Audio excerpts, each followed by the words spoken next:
नमस्कार दोस्तों, आपका बचत निवेश और आप में स्वागत है। मैं आपका दोस्त श्री राम और हमेशा की तरह मेरे साथ मौजूद हैं श्री कृष्ण शर्मा जी। नमस्कार। नमस्कार नमस्कार, वेलकम फ्रेंड्स। शर्मा जी, जैसे पिछले एपिसोड में आपने बड़े खूबसूरत तरीके से बताया था कि लॉस एवर्शन बायस क्या होता है और ये हमारे जीवन में कितना महत्व रखता है। और मैं जहाँ तक समझता हूँ और जहाँ तक आपकी बातों से समझ पाया कि ये मनुष्य को कहीं ना कहीं हर किसी को ये किसी न किसी रूप में ये अफेक्ट करता ही है। तो पिछली इस क्रम से बात को आगे बढ़ाते हुए मैं ये जानना चाहूँगा कि ये लॉस एवर्शन के इम्प्लीकेशंस क्या होते हैं। लॉस एवर्जन का बहुत ही चिंताजनक प्रभाव हमारे निर्णय पर पड़ सकता है और इसका सबसे बड़ा प्रभाव तो एक मन में बेचैनी और अशांति के रूप में आता है। फाइनेंशियल इम्प्लीकेशंस के हम ज़रूर बात करेंगे। कल्पना करें कि एक इन्वेस्टर ने इतिहास से प्रेरित होकर म्यूचुअल फंड की डाइवर्सिफाइड इक्विटी स्कीम के एक एनएफओ में, जहां एनएवी 10 रुपये से शुरू होती है, में निवेश किया। अब उसको ये प्रेरणा कहाँ से प्राप्त हुई कि इसी म्यूचुअल फंड की एक दूसरी डाइवर्सिफाइड इक्विटी फंड का एनएफओ जो 20 साल पहले आया था, वहाँ 10 रुपये की एनएवी 500, 600, 700 रुपये हो गई है। तो उसको लगता है कि मेरा 10 रुपये बढ़ के आगे आने वाले 20 सालों में इतना हो सकता है और मैं वेल्थ क्रिएट कर सकता हूँ। पर लॉस एवर्शन हमें क्या बताता है कि हमें जो गेन है उसके प्लेजर से उतनी ही मात्रा के लॉस का जो दुख है वो उसका दुगना या उससे ज़्यादा होता है।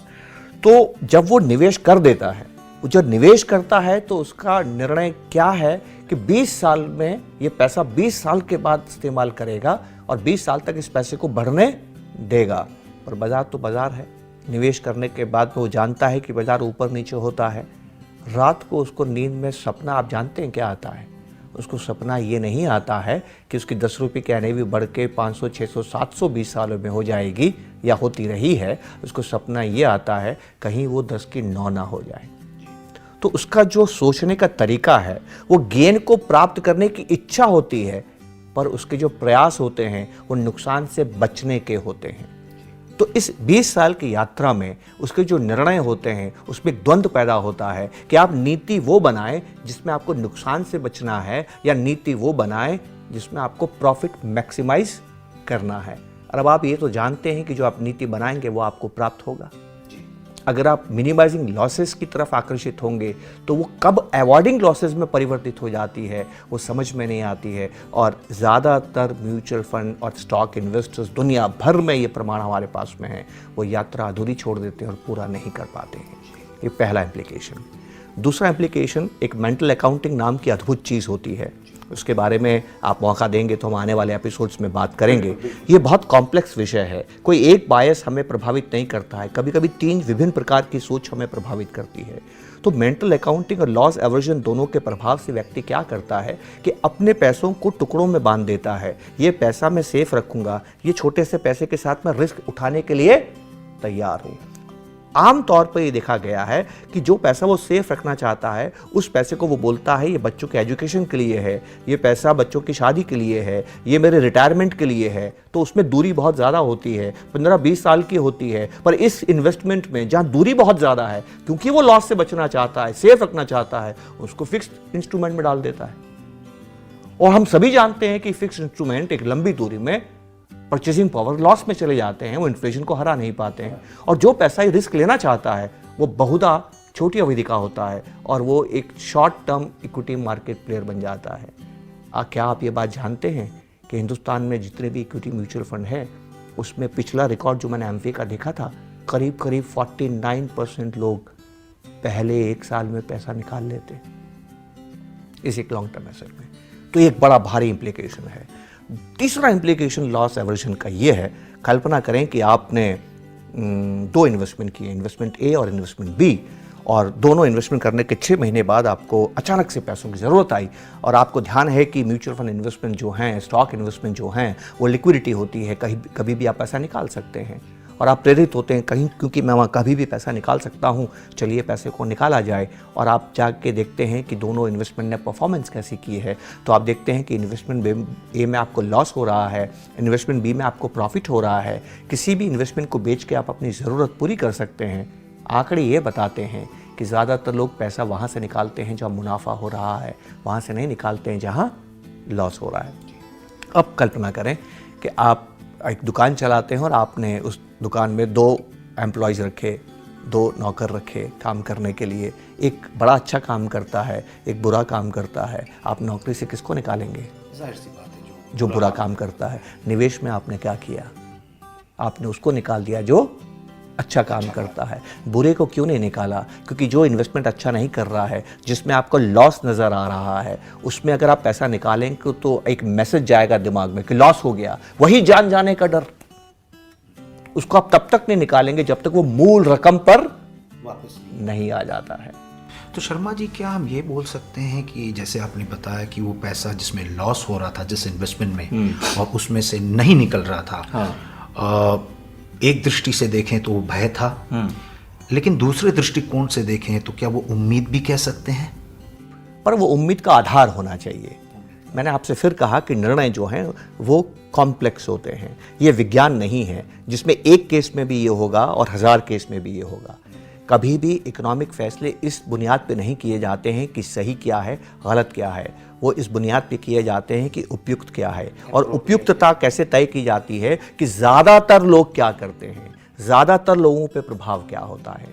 तो ज़्यादातर ये देखा गया है, ध्यान से मेरी बात सुनिएगा, 2 तरह के रिस्क होते हैं, एक मार्केट रिस्क, एक स्पेसिफिक रिस्क। वो जो लॉस आपको हो रहा है वो स्पेसिफिक रिस्क है जिस उस इन्वेस्टमेंट का कि मार्केट या इकोनॉमी का प्रभाव उसके ऊपर है। मार्केट इकोनॉमी का प्रभाव है तो भूल जाइए, वो साइक्लिकल है।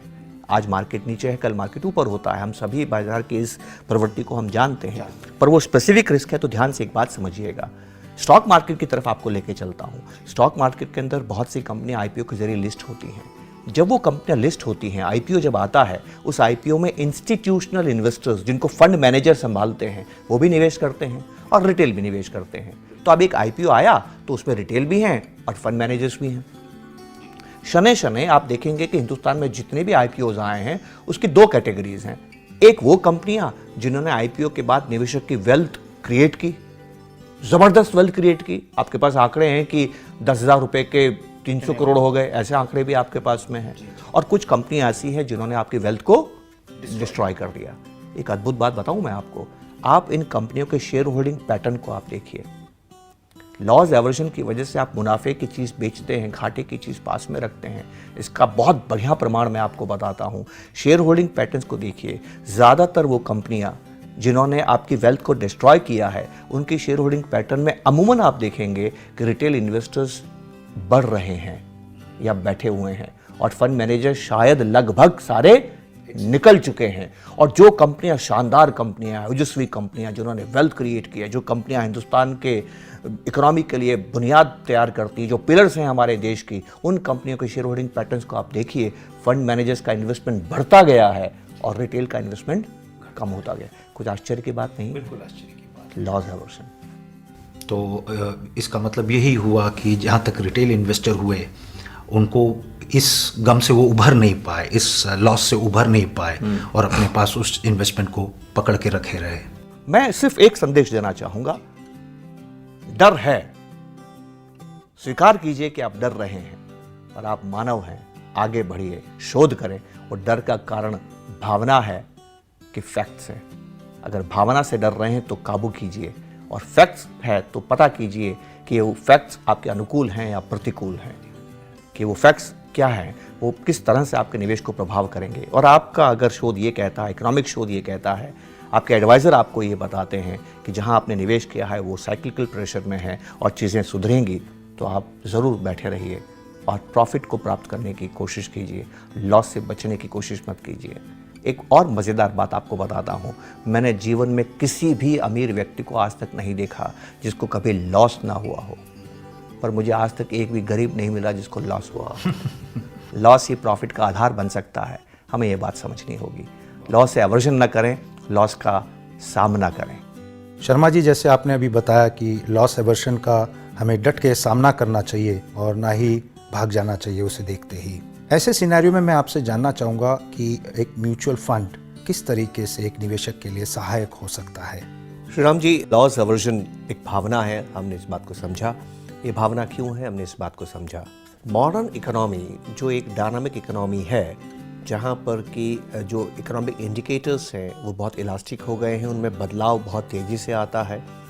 इंटरेस्ट रेट्स जो कि पैसे की कॉस्ट है, रुपए की कॉस्ट है या मनी की कॉस्ट है, उसमें चेंजेस बहुत तेज़ी से आते हैं। ये हमारे इकोनॉमी में साइक्लिकल प्रभाव लेके आती हैं, जिनको आप बिजनेस साइकिल्स कहते हैं। और बिजनेस साइकिल से प्रभाव से आपके रिटर्न्स, आपके प्रॉफिट्स, आपके इनकम, आपके सौदे, आपके कारोबार में उतार और चढ़ाव आते हैं। अब म्यूचुअल फंड्स में ख़ास बात क्या है कि वो सब्जेक्ट टू मार्केट रिस्क रहते हैं। जब तक इन्वेस्टर के पास ये विकल्प था कि उनको एक गारंटीड तयशुदा ब्याज मिलता रहेगा, लंबे समय तक मिलता रहेगा, तो उनकी रुचि म्यूचुअल फंड्स में नहीं होती है। पर जैसे जैसे इकोनॉमी में बदलाव आते हैं, सब्सिडाइज इंटरेस्ट रेट्स कम हो जाते हैं, गारंटीड ऑफर्स कम हो जाते हैं, सरकार इन्वेस्टमेंट से बाहर निकल जाती है, वैसे वैसे हर उस राष्ट्र में हमने देखा है कि म्यूचुअल फंड लोकप्रिय होते चले जाते हैं, क्योंकि म्यूचुअल फंड्स मार्केट कंडीशंस को रेस्पॉन्ड करते हैं, रिएक्ट नहीं करते हैं। अब म्यूचुअल फंड्स में एक अद्भुत कॉन्सेप्ट है, और वो कॉन्सेप्ट है ओपन एंड स्कीम्स, जो कि सदैव इन्वेस्टर्स के लिए खुली रहती है। अब मान लीजिए कि इन्वेस्टर है जिसने कि म्यूचुअल फंड में निवेश किया है, और निवेश करने के बाद परिस्थितियाँ भिन्न हो गई और बाज़ार में कमज़ोरी आ गई, बाज़ार में ठहराव आ गया और उसको नज़र आ रहा है नुकसान। अब उसकी सहज वृत्ति उसको ये कहेगी कि उसको इस नुकसान से बचने का प्रयास करना चाहिए, और वो वहाँ से बाहर निकलने का प्रयास करेगा, अपना पैसा रिडीम कर लेगा। ऐसी स्थिति में अगर उसको एक सांत्वना दी जाए कि ये जो ठहराव बाज़ार में आया है, ये जो कमज़ोरी बाज़ार में आई है, ये साइक्लिकल है, और इतिहास में अगर आप देखेंगे ऐसा अमूमन होता ही रहता है। अगर आप यहाँ पर बैठे रहेंगे तो इस बात की संभावना है कि भविष्य में आप अपने स्वप्नों को, अपने गोल को पूरा कर सकेंगे। अभी जो ओपन एंड स्कीम का जो नेचर है वो क्या करता है कि जो नए निवेशक जिन्होंने अभी तक निवेश नहीं किया है, उनको उस गिरी हुई एनएवी पे या गिरे हुए बाजार में बेहतर कीमत पर, बेहतर एनएवी पर निवेश करने का विकल्प प्रदान करती है, और नए निवेशक जुड़ते हैं। जब नए निवेशक जुड़ते हैं तो एक फंड मैनेजर को अधिकार मिलता है, अवसर मिलता है कि वो उस कमज़ोर बाजार में अच्छे सिक्योरिटीज़ में निवेश कर सके। जब आप सीधे तौर पे स्टॉक मार्केट में निवेश करते हैं, बॉन्ड मार्केट में निवेश करते हैं, तो आपका पैसा सीमित होता है, आपकी संभावनाएं सीमित होती हैं, तो आप ऐसा नहीं कर पाते हैं। पर म्यूचुअल फंड में दूसरे निवेशक आपके ही फंड में अपना पैसा लगा के म्यूचुअल फंड को सही अवसर पर और निवेश करने का अधिकार देते हैं, अवसर देते हैं। इससे क्या है, जब बाजार वापस अपने चढ़ाव वाली साइकिल पे आता है, वापस जब बढ़ने लगता है, तो जो पहले से बैठे हुए निवेशक हैं उनको ज़्यादा फ़ायदा पहुंचाता है। जब ये बात आपको समझ में आ जाती है और आप अपनी लॉस एवर्शन की भावना को भी समझ लेते हैं कि ये तो भावना है, ये फैक्ट नहीं है, जब आप ऐसा समझ जाते हैं तो आपको एक बल मिलता है, शक्ति मिलती है, और अपनी यात्रा को अनवरत चालू रखते हैं। और यात्रा को लंबी अवधि में चालू रखना ही short term, medium term, long term investment कहलाता है। ज़्यादातर वो इन्वेस्टमेंट जहां शॉर्ट टर्म और मीडियम टर्म में लॉस दिखाई देता है, हम देखते हैं कि लॉन्ग टर्म में वो फ़ायदे में परिवर्तित हो जाता है। अगर मैं रोज़ाना स्टॉक मार्केट को देखूंगा तो 49% केसेस में बाज़ार गिरता है, 51% केसेस में बाज़ार बढ़ता है। अगर मैं रोज़ाना ना देख के साल में एक बार बाज़ार को देखूंगा तो ये देखा गया है 33% केसेस में बाज़ार गिरता है और बाकी 67% केसेस में बाज़ार बढ़ता है। यही अगर मैं हर 3 साल के बाद बाजार को देखूंगा तो देखने में ये आया है कि 26% या 27% के आसपास बाजार गिरता है, केसेस में बाजार गिरता है, और 75% केसेस में बाजार ऊपर जाता है। इसी को मैं 5 साल कर देता हूं तो ये 90% 88% हो जाता है। इसको मैं 10 साल कर देता हूं तो ये 98% हो जाता है। इसको मैं 20 साल कर देता हूं तो बाजार हमेशा ही ऊपर ही गया। तो किस अवधि में आप बाजार को देख रहे हैं वो तय करता है कि नुकसान की संभावना कितनी है। जी हाँ, यही समझना है हमें कि आपका इन्वेस्टमेंट का टेन्योर क्या है। जितना अच्छी तरह से आप इस बात को समझ गए कि इस पैसे को कब उपयोग करना है, उतना ज़्यादा आप अपने लॉस एवर्शन की भावना पे काबू पा सकते हैं। और यकीन मानिए कि म्यूचुअल फंड से बेहतर इस स्थिति को समझने वाला कोई भी निवेश की योजना दुनिया भर में नहीं है। इसलिए विकसित राष्ट्रों में हाउस होल्ड सेक्टर में जो सर्वाधिक लोकप्रिय निवेश करने की विधि है वो म्यूचुअल फंड्स है। बहुत ही अच्छी बात कही शर्मा जी, और मैं समझता हूँ इस टॉपिक पे, लॉस एवर्शन पे, जिस खूबसूरती से आपने इसको एग्जाम्पल के थ्रू कन्वे किया है, हमारे सारे सुनने वालों को इससे काफ़ी कुछ सीखने को मिला होगा। और इस क्रम को आगे जारी रखते हुए और अगले एपिसोड में एक नए विषय के पे डिस्कस करेंगे शर्मा जी के साथ। तब तक नमस्कार। बहुत बहुत शुक्रिया।